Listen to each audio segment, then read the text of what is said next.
Let me give you some good news. All pandemics have one thing in common. They all ended. Where are you? How are you? I'm doing good. I'm in a hotel, like an extended stay hotel. Me and Zach Myers, our guitar player, we were already staying here while we were working up in Malibu. But I chose to kind of hunker down here because I didn't necessarily know what was going on. But why it's kind of unique is that I'm 3 exits down from where I used to live. So what does a typical day look like? Really slammed. I can't just sit here and not do anything. I just started educating myself. So as I'm doing that, I came across an organization called Direct Relief.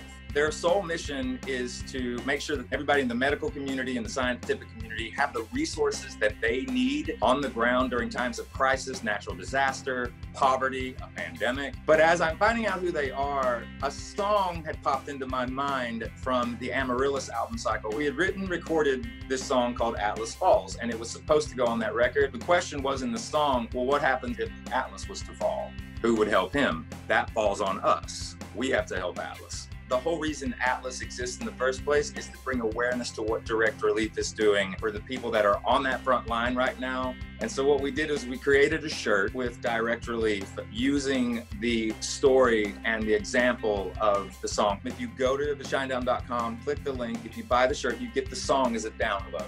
All 100% of the proceeds goes to Direct Relief. And as of right now, we just cleared the $200,000 mark, and it's growing every day. It's not so much about giving back. This is important for our survival. So I guess there's no point in asking you, what else are you doing to keep yourself busy? We're also working on the Attention film that's being edited right now. Also the Smith and Myers project me and Zach are doing, which we're hoping to put out later this year, and Shinedown 7. I know you were supposed to go on a tour, and that is probably either postponed or canceled now. Are you? We were able to reschedule the tour. Okay. We were able to move it to August and September. We do have our fingers crossed right now. We're being very, very optimistic about it. And as of right now, we're planning on doing the dates. And it's a unique tour, right? The Deep Dive Tour? Deep Dive Tour. So B-sides and deep cuts. This was something that for the better part of the last probably 5 years or so that the fan base has asked, would you ever do the songs on the albums that weren't quote unquote singles? We don't play them as much. So we basically said to the fan base, you know what, you asked for it, so we're going to give it to you. Can you imagine what the first show back for you and the fans is going to feel like? Yeah, it's going to be a release. It's going to be massively emotional. The one thing that I know is true, because I've seen it with my own eyes, is that music can literally heal you on a lot of different levels.